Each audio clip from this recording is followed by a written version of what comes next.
स्ट्रेसबद्दल थोडं समजून घेतली की स्ट्रेस खूप कॉमन झाला आहे सगळ्यांमध्ये. सगळ्यांना त्यांचं वर्क लाईफ खूप डिफिकल्ट आहे. मुंबईसारख्या शहरात तर मल्टिपल गोष्टी आपण एका दिवसात करत असतो, त्यामुळे स्ट्रेस ऑफकोर्स वाढतो. पैसे आता असं नाही झालं की मुंबईसारख्या शहरात सगळेच जण चांगले पैसे कमवतात सध्या, पण तरीही स्ट्रेस लेवल काही कमी नाही होते कोणाची. ह्याच्यासाठी काय तुम्ही सांगू शकाल, ह्याच्यातून ओव्हरकम कसं करायचं? ह्याच्यातून ओव्हरकम करायचं तर माझा ऍक्च्युली एक वर्कशॉप आहे स्ट्रेस मॅनेजमेंटचं, जे मी रेग्युलरली कंडक्ट करते. ते खूप डिटेलमध्ये what is actually stress and how you can overcome it हे त्याच्यात आपण कव्हर करतो. पण to make it a short aspect, की जेव्हा stress is something when it starts getting over and above the limit, that becomes a stress, that is a distress. But when it is in the normal limits, it is eustress. It is very much important that a person has that, कारण that will help you achieve your goals.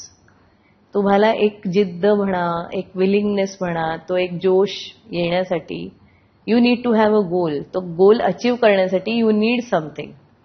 तो जोश is also a stress, but when that josh goes way beyond, that becomes a distress, and that creates diseases.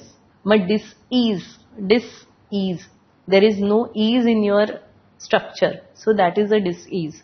तर मग ते कुठे दाखवेल तर may be आपल्याला ऍसिडिटी व्हायला लागते, गॅसेस व्हायला लागतात, कॉन्स्टिपेशन व्हायला लागतं, अपचन जाणवायला लागतं, food is not properly digested. आणि ह्याचे सिम्पटम्स म्हणजे काय, तुम्ही जसं म्हणताय की झोपेतनं उठल्यावर नाही बरोबर वाटत आहे, कुठेतरी बॉडी पेन, बॉडी एक्सच येत आहेत, अननेसेसरी काही केलेलं नसतं, पण असं वाटतं की नाही अजून थोडंसं आय वॉन्ट टू रिलॅक्स. हे सगळ्या ज्या गोष्टी, these are the symptoms that you are getting under stress, म्हणजे तुम्ही you are taking up the stress.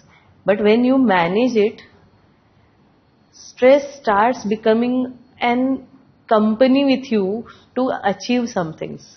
त्याला तुम्हाला चॅनलाइज करणं, त्याला तुम्हाला कंट्रोलपेक्षाही चॅनल, मी कंट्रोल कधीच नाही म्हणणार, पण चॅनलाइज करणं इज व्हेरी इम्पॉर्टंट. आणि ते चॅनलाइज करायचं जे स्किल आहे, that is all stress management.